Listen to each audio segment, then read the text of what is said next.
চিংড়ি মাছের একঘেয়ে রেসিপি না খেয়ে এই রেসিপিটা একবার বানিয়ে দেখো, একদম গরম গরম ভাতে জমে যাবে কিন্তু। দুর্দান্ত স্বাদের কিন্তু রেসিপিটা। নমস্কার বন্ধুরা, আমার চ্যানেলে তোমাদের সবাইকে স্বাগত জানাই।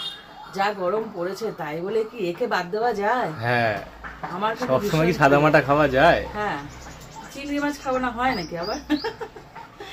চিংড়ি মাছটা কিভাবে করবো বলো তো? সর্ষে পোস্ত চিংড়ি কেমন লাগবে? ব্যাপক লাগবে। আর তার মধ্যে কি বলতো, এরকম একটা টিফিন বক্সের মধ্যে করে করব। ভাবো কি ব্যাপারটা কেমন হতে চলেছে। হ্যাঁ, তো এনাদেরকে কেটে ফেলি। এখানে বটি নিয়ে বসে পড়েছি, আর এদেরকে একটা একটা করে কাটিং চাটিং করতে হবে। চিংড়ি মাছে আবার কাটা আবার ঝামেলা, শুধু কাটবো তার হবে না, এর ভেতরে আবার ময়লা পরিষ্কার করো, আবার লেজ কাটো, মাথা কাটো, অনেক ব্যাপার আছে। তো এর হাত পা কাটো, সবই কেটে ফেলো। হ্যাঁ, এর পা গুলোকে কেটে ফেললাম। এর মাথার কাছে যে এগুলো কি বলে, সুর না হাত পা জানি না, ওগুলোকেও কেটে ফেলছি। আর এখানে যে একটা এই যে ময়লা আছে, এই খোসাটা তুললেই এই যে এরকম টান দিলেই বেরিয়ে আসে। এই দেখো কালো একটা ময়লা, এটা খেলে না পেট ব্যথা করে, খাটনি আছে। তো প্রথম দিকটা ছাড়াবো, আর শেষের দিকটা না একটুখানি করে লেজ রাখছি, দেখতে সুন্দর লাগবে তার জন্য। এই লেজের কোনো দরকার নেই কিন্তু তাও রাখছি। দেখো চিংড়ি মাছ কাটা শেষ হলো, এই যে খোসা আর এই হলো বডি আলাদা করেছি। এবার এগুলোকে ফেলে দিয়ে নিই, পুরো বুড়ো হয়ে গেলাম।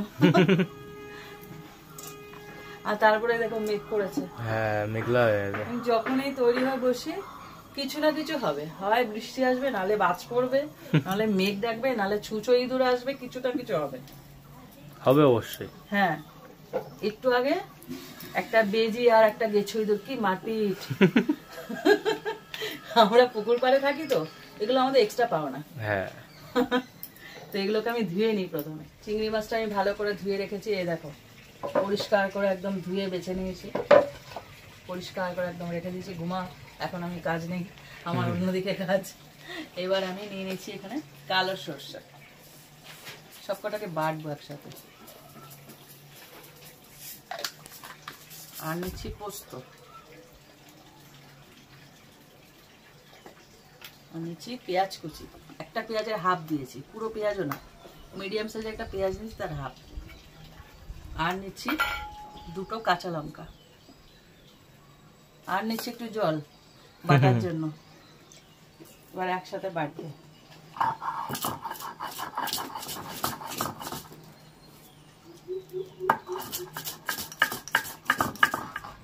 দেখো এটা পুরোপুরি বাটা হয়ে গেছে, এইবার এটা তুলে নেবো। রান্না বান্না শুরু হবে নাকি এবারে? রান্না তো শুরু না হতেই শেষ, এই বাটাবুটি কাটাকুটিতেই যা সময় গেল। চিংড়ি মাছ কাটতে আর এই বাটতে। তোমরা এটা মিক্সিতে বেটো, একদমই সময় লাগবে না। এবার এটাকে তুলে নি, টিফিন বক্সের মধ্যে ভরবো, বসিয়ে দেবো, ওর মতন হতে থাকবে। আমার আর কোনো কাজ নেই, না, আমার যা কাজ করার করে দিয়েছি। ছোট্ট রান্না কিন্তু হেভি টেস্টি, মা তো টেস্টি। আমার সমস্ত রেডি করা হয়ে গেছে। এবার আমি কড়াইটাকে বসিয়ে দেবো, দিয়ে দেবো জল। জলটা যতক্ষণে ফুটবে ততক্ষণ আমি ওদিকে রেডি করে ফেলবো। জলটা গরম হোক, ওদিকে জল বসিয়ে দিচ্ছি। আর এদিকে একটা টিফিন বক্স নিয়েছি এরকম। টিফিন বক্সের মধ্যে প্রথমে যে সর্ষেটা বাটলাম, সর্ষে আর পোস্ত, ওটা দিয়ে দেবো। আধুনিক রান্না না, এটা সাবেকি রান্না, আধুনিক রান্না মানে আগেকার দিনের রান্না। আগেকার দিনে মা দিদিমারা কি করতো, এরকম কড়াইতে জল দিয়ে করতো না, ভাত ফুটতো, ভাতের মধ্যে মানে ধরো ভাত অনেকটা ফুটে গেছে, মানে পুরোপুরি হয়নি, হাফ ফুটে গেছে, আর ওই হাফের মধ্যে এখনো বাকি আছে, তখন গিয়ে টিফিন বক্সটা দিয়ে দেবে, ভাতও রেডি হয়ে যাবে, টিফিন বক্স মানে একসাথে 2 in 1, দুটো রান্না হবে। দিয়ে দিলাম, জলটা সরিয়ে দাও, দেখা যাচ্ছে না। এবার এর মধ্যে দিয়েছি টমেটো, একদম কুচি কুচি করা, দিচ্ছি স্বাদ অনুযায়ী লবণ, বেশি হলে কিন্তু একদম খাওয়া যাবে না। টিফিন বক্সটা এইটুখানি, বেশি হলে একদমই খাওয়া যাবে না। আর দিচ্ছি হলুদ গুঁড়ো, এখানে 2খানা কাঁচা লঙ্কা দিয়েছিলাম, আর ঝালের জন্য দিয়ে দিচ্ছি 1/2 চামচ লঙ্কার গুঁড়ো। একদম বেশি ঝাল দেব না, যেহেতু গরমকাল। হুম আর দিচ্ছি সর্ষের তেল, এটা একদম দিতেই হবে।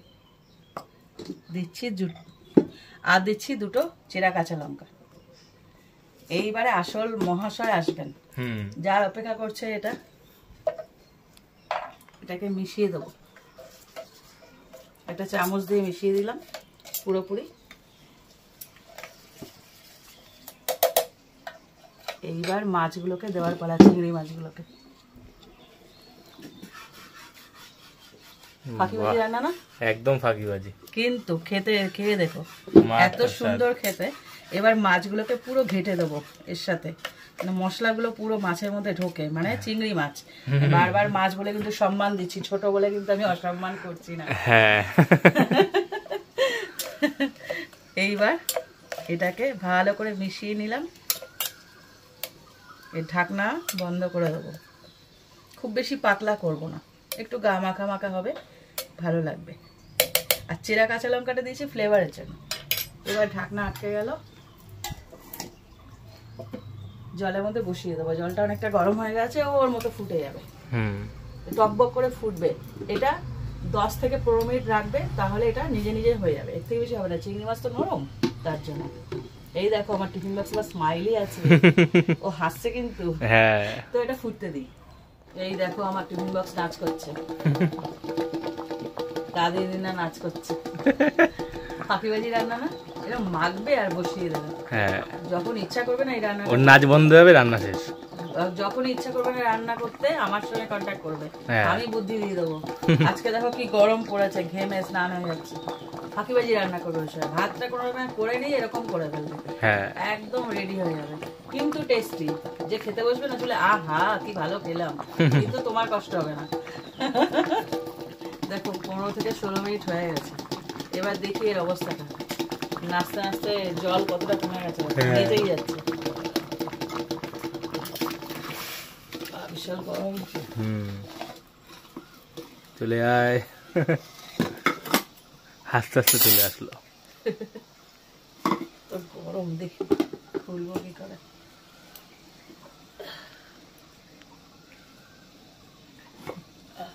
এই যে দেখো ফাঁকিবাজি রান্না হলে কিন্তু দেখতে কি সুন্দর হয়েছে দেখো।